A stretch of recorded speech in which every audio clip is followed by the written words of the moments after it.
हमारे YouTube channel को subscribe करें और बेल आइकन को दबाएं ताकि आपको नोटिफिकेशंस मिलते रहें।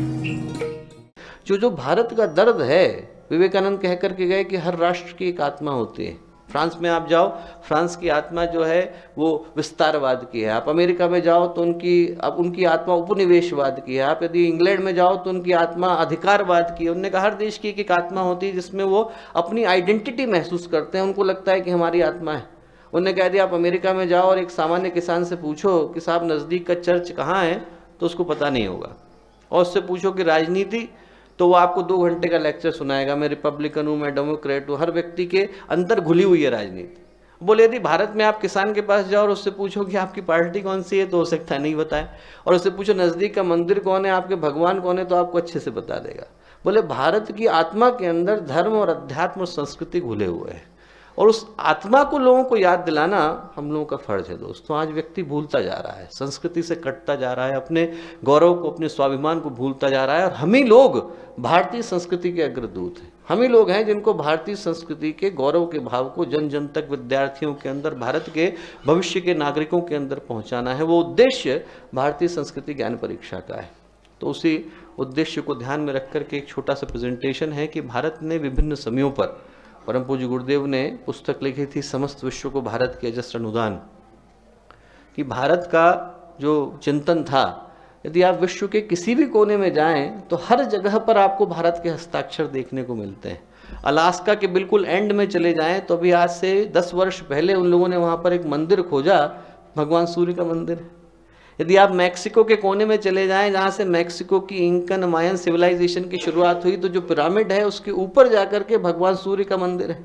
यदि आप आतिश शाह चले जाएं, जहाँ पर कजाकिस्तान का एंड है, आतिश शाह अग्नि से निकल करके आया है। और आज भी यदि आप गूगल करके देखेंगे आतिश शाह के मंदिर को, तो ऊपर भगवान गणेश की मूर्ति बनी हुई है। रशिया के बिल्कुल एंड में वहाँ पर जाकर के गणेश जी की मूर्ति बनी हुई है, ओम गणेशाय नमः, भगवान माँ सरस्वती का मंत्र लिखा हुआ है। ये कहाँ गए, कहाँ से लोग निकल करके आए? वो जो अपगण थे वो अफगान हो गए, जो भगवान ऋषि कश्यप से निकल करके आए वो कैस्पियन सी बन गए, जो स्कंद से निकल करके आए वो स्कैंडिनेविया बन गए, जो धनु से निकल करके आए वो दानव बन गए, जो डैन्यूब रिवर है वो वहाँ से निकल करके आई। दुनिया का ऐसा कोई कोना नहीं है जहाँ पर भारतीय संस्कृति के हस्ताक्षर न रहे हो। और उसके लिए भारत के गौरव को, कि भारत ने विभिन्न समयों पर पूरे विश्व को, पूरी संस्कृति को क्या क्या दिया, वो याद करने की आवश्यकता है। ये प्रेजेंटेशन उसी उद्देश्य के साथ है। दोस्तों, अलग अलग लोगों ने अलग अलग समयों पर, और हम लोग भारत में पैदा हुए हैं तो नैसर्गिक रूप से गर्व की भावना हमारे मन में अपनी संस्कृति के प्रति आती है। पर इसलिए मैं जानबूझ करके इस प्रेजेंटेशन को उन लोगों के कहे के द्वारा शुरू करूंगा जो लोग भारत में पैदा नहीं हुए और भारत आए और फिर भारत के ही होकर के रह गए। और ऐसा ही एक व्यक्तित्व मार्क ट्वेन का था। यदि आप अमेरिकी साहित्य का इतिहास पढ़ें तो वहाँ के शायद सबसे सफलतम साहित्यकारों में से एक मार्क ट्वेन रहे। कभी भी यदि आप गूगल में साहित्यकारों के कोटेशंस को लेना चाहेंगे तो 3 लोगों के नाम आपको सबसे ऊपर देखने को मिलेंगे। मार्क ट्वेन हैं, बर्ट्रैंड रसल हैं, जॉर्ज बर्नार्ड शॉ हैं। ये प्रसिद्ध साहित्यकार हैं। उनमें से सबसे बड़े साहित्यकार मार्क ट्वेन थे और सिर्फ 2.5 महीने की उनकी मुलाकात भारत के साथ थी, और भारत आए तो भारत के होकर के रह गए। पहली बात जो उन्होंने भारत के धर्म को जानने के बाद कही तो भारत में धर्मों का अध्ययन किया। और एक ब्रिटिश पादरी थे, उनने पूछा कि मार्क ट्वेन से कि साहब आप एक बात बताइए कि भारत के धर्मों के विषय में आप क्या कहते हैं। तो उन्होंने कहा एक ही बात कहता हूँ कि दुनिया के सारे धर्म भिखारी हैं, यदि कोई धर्म के क्षेत्र में अमीर है तो वो भारत है। बोले एक ही जगह से धर्म निकल करके आया है। बोले यदि आपको मानवता को महसूस करना हो, अध्यात्म को महसूस करना हो, मानवीय संभावनाओं के शिखर को महसूस करना हो, तो आपको भारत आने की आवश्यकता है। और ये बात उन्होंने अपने बॉम्बे के लेक्चर में कही कि दुनिया, मानवता का जो पालना है वो भारत है। यदि किसी एक स्थान से वाणी इंसान की निकल करके आई तो भारत से निकल करके आई।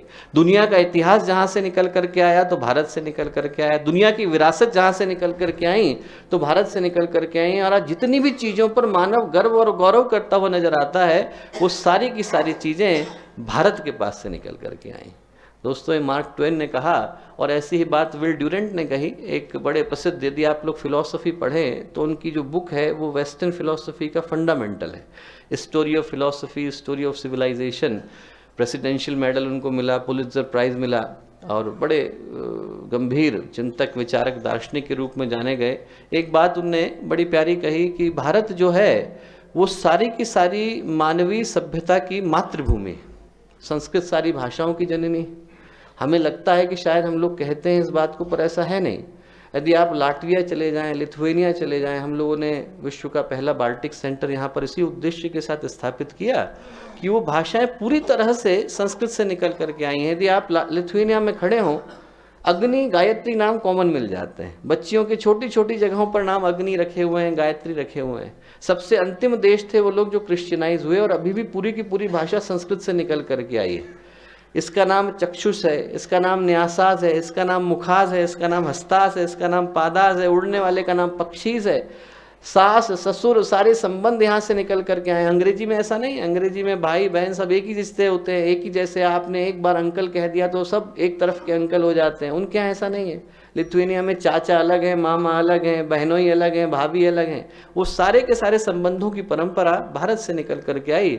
इसलिए उनने कहा कि संस्कृत दुनिया की सारी भाषाओं की जननी थी। भारत दुनिया के सारे दर्शनों का जन्मदाता था।